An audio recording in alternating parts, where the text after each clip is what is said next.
Assalamualaikum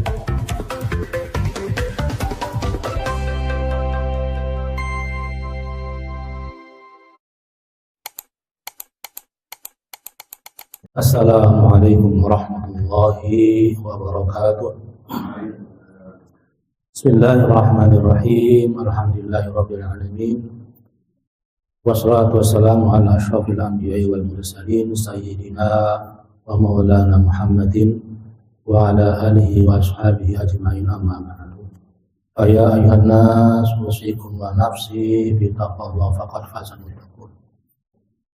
Mudah-mudahan ini menjadi asbab untuk kita agar mendapatkan husnul khatimah, menjadikan kita layak mendapatkan rahmat Allah Subhanahu wa taala.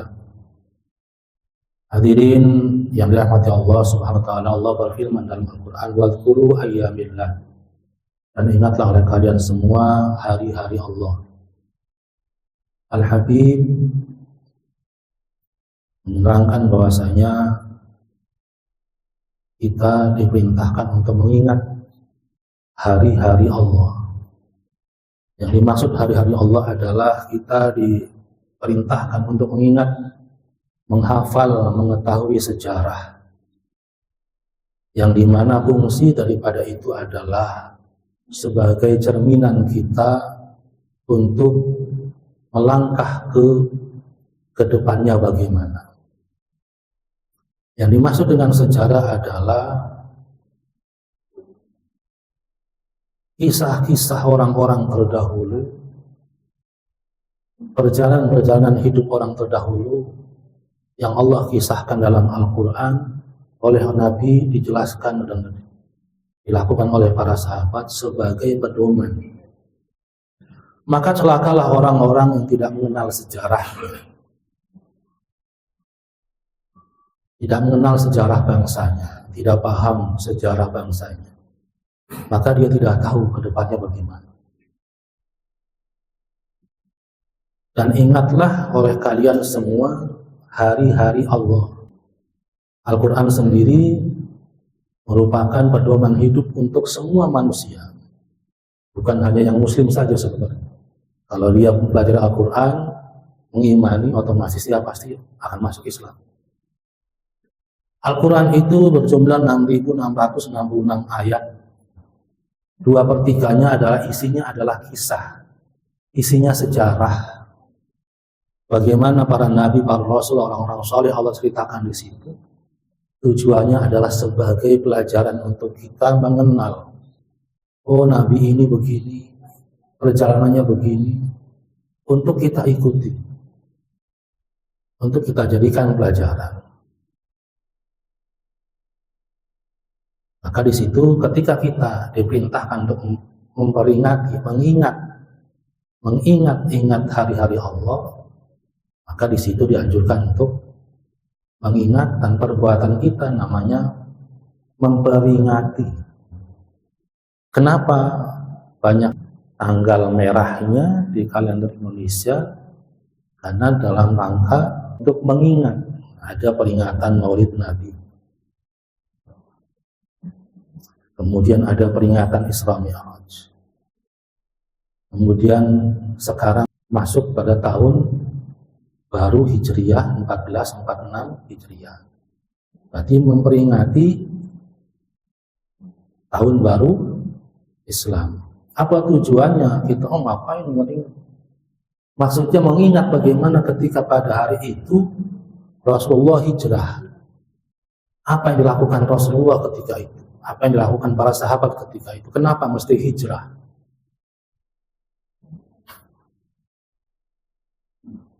Kenapa mesti hijrah? Ternyata diperintah oleh Allah Subhanahu wa taala untuk hijrah, kemudian juga dalam rangka menyelamatkan diri, menyelamatkan keluarga, menyelamatkan agama. Pindah ke tempat yang lebih baik. Dan memang sudah digariskan oleh Allah dan sudah dibaca, sudah dijelaskan, diterangkan oleh pendeta ketika Rasulullah masih umur berapa tahun ikut pamannya Abu Thalib berdagang. Dilihat sama pendeta, disuruh pulang. Aman Abu Talib suruh pulang, bawa anaknya. Bahwa ketika itu Muhammad masih kecil, bawa pulang, bahaya. Kemudian juga dijelaskan oleh pendeta yang lain, pendeta Nasrani ketika itu Abu Bakar As-Siddiq masih belum beriman, masih belum Islam kepada Rasulullah SAW. Dalam kitab Mau'izah Usturiyah dijelaskan,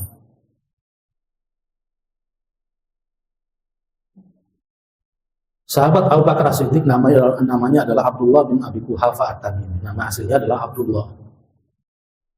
Kemudian setelah masuk Islam, ada beberapa kejadian diberikan gelar Rasulullah Abu Bakar As-Siddiq. Sahabat Rasulullah ini yang kemana-mana bareng, hidup bareng, belum masuk Islam. Sampai akhirnya beliau datang ke negeri Syam untuk berniaga, untuk berjualan. Saking capeknya tertidur, dalam tidurnya bermimpi. Sahabat Abu Bakar As-Siddiq bermimpi matahari di tangan kanannya, rembulan di tangan kirinya, kemudian dimasukkan ke dalam dirinya, dimasukkan ke jubahnya. Kemudian terbangun, berjalan keringat, kemudian mencari pendeta Nasrani dan bertanya, menanyakan arti mimpinya. Dan pendeta itu menjelaskan bahwasanya, ditanya, kamu dari mana? Saya dari Mekah. Bahwasanya nanti akan datang seorang Rasul akhir zaman dari Bani Hashim. Beliau akan diusir dari tempat lahirannya. Dan kamu akan menjadi temannya, menemaninya ketika diusir. Dan kamu akan menjadi penggantinya ketika setelah wafat. Dan namanya tercantum dalam kitab Taurat dan Injil, namanya Ahmad. Dan saya ketika membaca itu, saya sudah masuk Islam. Tetapi saya sembunyikan keislaman saya. Padahal belum ketemu Rasulullah, pendeta tadi. Kemudian sahabat Abu Bakar langsung pulang.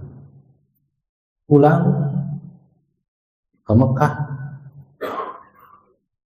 Tidak menceritakan kejadian mimpi tersebut ke siapapun. Sampai akhirnya bertemu Rasulullah. Kemudian Rasulullah menanyakan, ya Abu Bakar, apa kabarnya? Baik. Kemudian Rasulullah bertanya, ya Abu Bakar, ya Abdullah, kamu hidup bersama dengan saya, duduk bareng, ngobrol bareng, kemana-mana bareng, tapi kenapa kamu belum masuk Islam? Belum beriman kepada saya? Kata Abu Bakar As-Siddiq, kalau emang kau benar Nabi, maka setiap Nabi pasti punya mukjizat. Apa mukjizatmu? Kemudian Rasulullah pun menjawab, afala yakfika, tidakkah cukup mukjizat itu? Kamu bermimpi di negeri Syam dan diterangkan mimpi kamu sama pendeta Nasrani. Baru ketika itu Abu Bakar Siddiq, karena beliau belum bercerita siapapun tentang mimpinya, Rasul sudah tahu. Baru beliau mengucapkan asyhadu alla ilaha illallah wa annaka ya Muhammad abdu wa rasuluh. Baru masuk Islam. Kemudian tafsiran mimpinya itu terbukti. Ketika dakwah Rasulullah di Mekah semakin gencarnya dan ujiannya, cobaannya, halangannya, rintangannya luar biasa sampai mau dibunuh. Kemudian Rasulullah hijrah dan sahabat Abu Bakar As-Siddiq lah yang menemaninya. Rasulullah hijrah itu terakhir setelah para sahabat yang lain hijrah. Perintah hijrah di situ berpindah dari satu tempat menuju tempat yang lebih baik lagi, yaitu kota Yasrib Madinah. Maka pada momen tersebut kita diperintahkan untuk memperingati dengan bermuhasabah setahun yang lalu kondisi kita bagaimana. Maka ulama membuat doa akhir tahun, doa awal tahun, tafaulan, artinya berharap. Doa akhir tahun yang diantara isinya, ya Allah, jikalau pada tahun-tahun yang lalu, tahun yang telah kita lewati ini, ya Allah, banyak dosa yang telah kita lakukan, faghfirli, maka ampuni ya Allah, watajawaz anni, dan selamatkan saya ya Allah. Semua dosa-dosa yang sudah dilakukan ya Allah, kami mohon ampun. Dan apabila ada keperbuatan baik, kita berharap ya Allah mudah-mudahan diterima oleh Allah Subhanahu wa Ta'ala. Ditutup dengan doa tersebut. Kemudian ketika awal tahunnya baca doa lagi. Doanya berharap mudah-mudahan bisa melakukan banyak perbuatan baik yang Allah ridhoi. Lebih baik lagi. Sampai ada dibuat itu, Allahumma. Ya, semuanya sudah Allah tentukan, cuma kita berdoa. Dan upaya kita semuanya berbuat baik adalah bukan karena kita bisa, akan tapi Allah sanggupkan, Allah izinkan.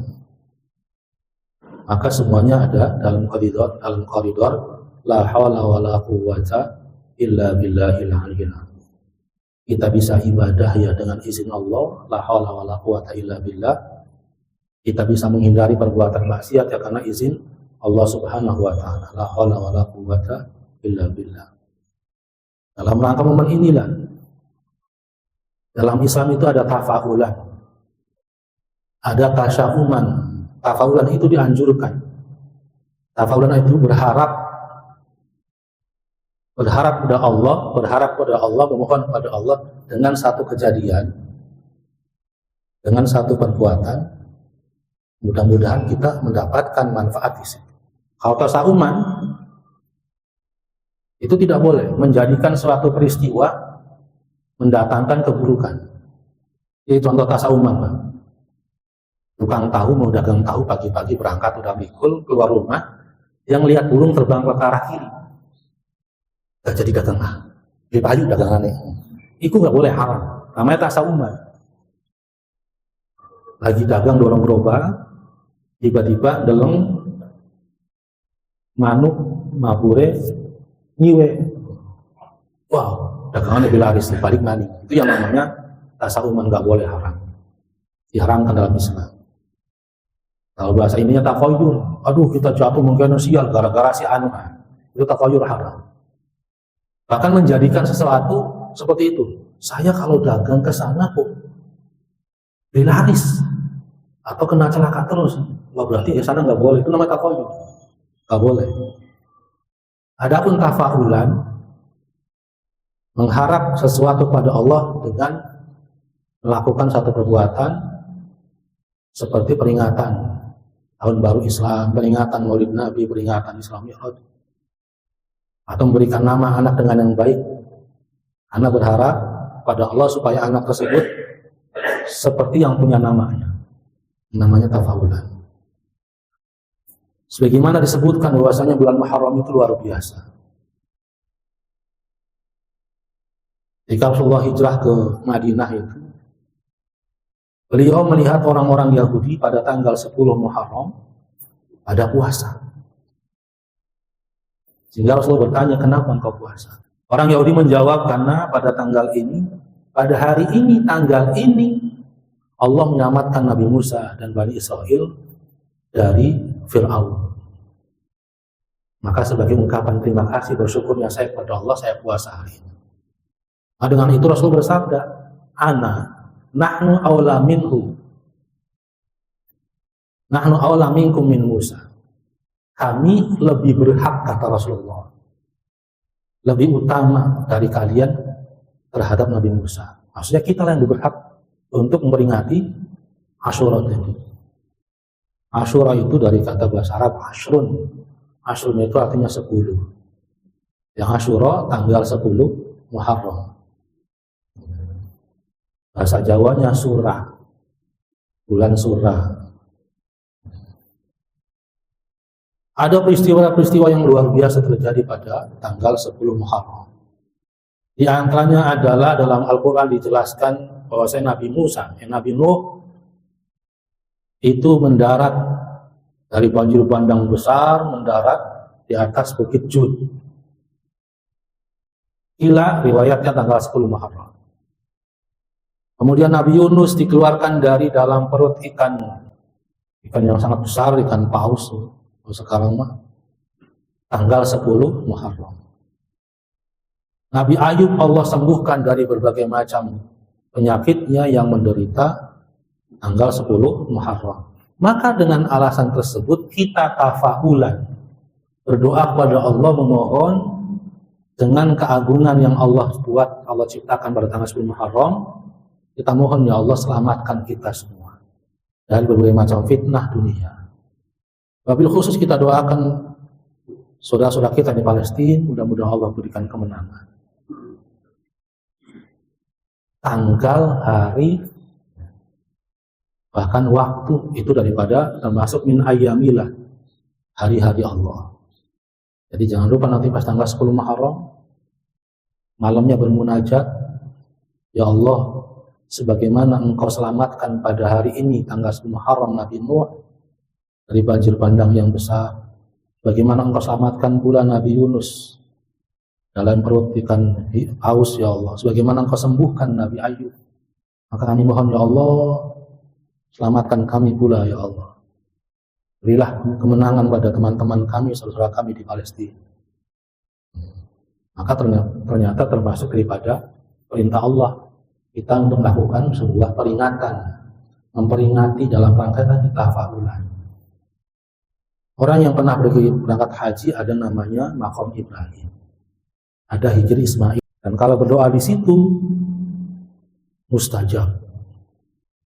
Kenapa? Karena termasuk tempat. Jadi namanya ayyamillah itu tempat, tanggal, waktu yang apabila kita berdoa maka diharapkan segera Allah ijabah.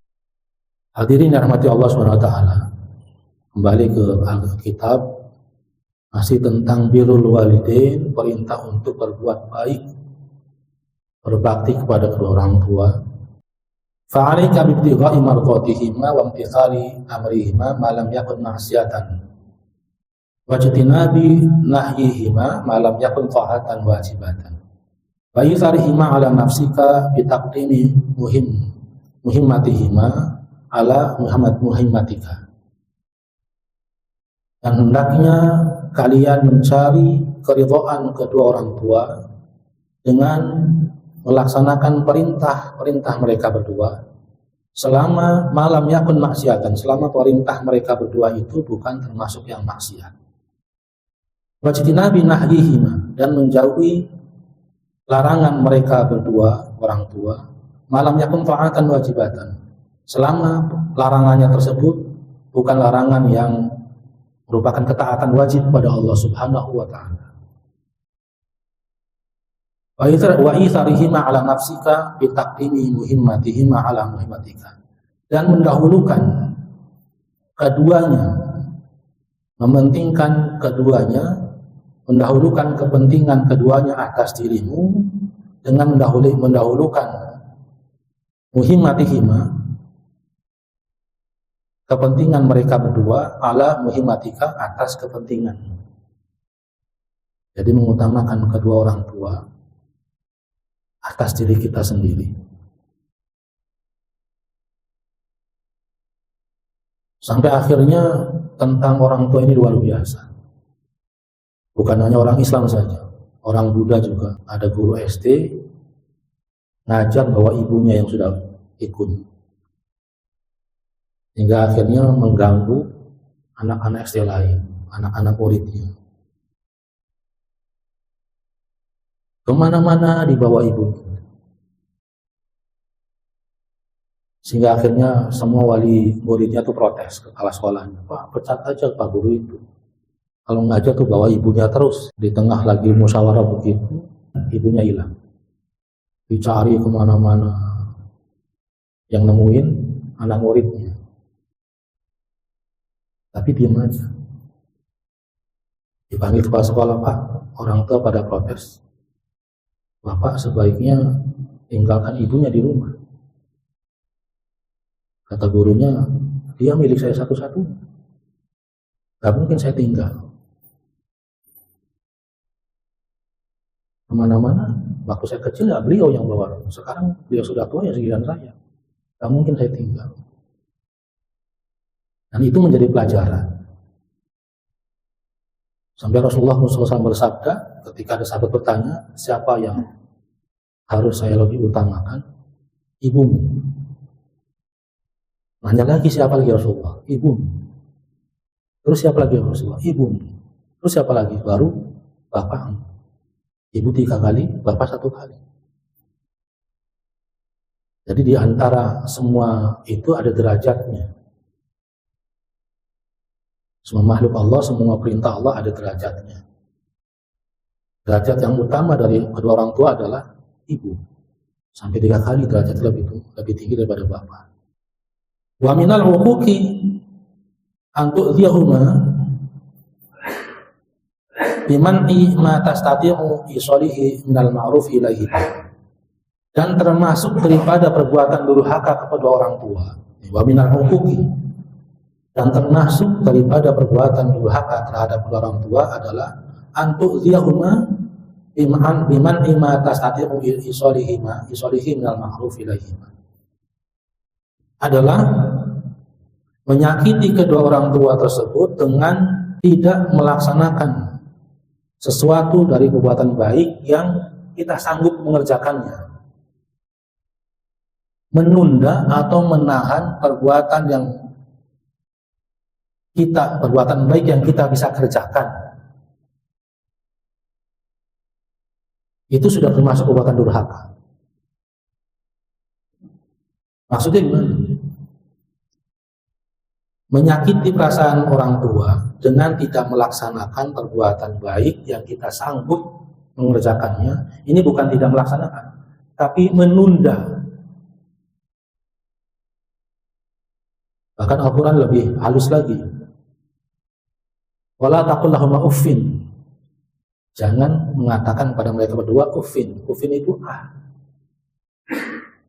dalam arti penolakan. Itu saja sudah membuat orang tua tersinggung. Tersinggung saja termasuk daripada perbuatan durhaka terhadap kedua orang tua. Fakaifa bita'ti bil wajhi wal intihari lahum. Menyinggung perasaannya saja sudah termasuk durhaka terhadap kedua orang tua. Bagaimana dengan wajah yang cemberut dan membentak keduanya?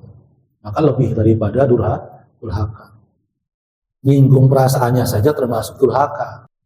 Bagaimana kalau bermuka cemberut ke orang tua? Disuruh mau tapi mukanya cemberut. Kira-kira enak nggak? Gara-gara ini saja sahabat Rasulullah Al-Qamah hampir mati su'ul khatimah. Itu sahabat Rasulullah. Ketika mati sakaratul maut luar biasa susahnya meninggalnya. Ditarik-tarik sama malaikat Israel, nyawanya masuk lagi, tarik lagi. Coba cari orang tuanya, cari ibunya. Kenapa, Bu? Akhirnya cerita, ya Rasulullah, saya ini janda dan ngurus anak saya itu dari kecil, satu-satunya. Diurus sampai besar dengan penuh kasih sayang, dengan penuh cinta. Pas giliran dia menikah, dia lebih mengutamakan istrinya daripada saya. Tersinggung. Saya nggak ridho Rasulullah. Ya udah, para sahabat siapkan kayu bakar yang banyak. Karena nggak bisa mati ini, kecuali dibakar. Ya Rasulullah, saya maafkan. Biar gimana pun itu anak saya.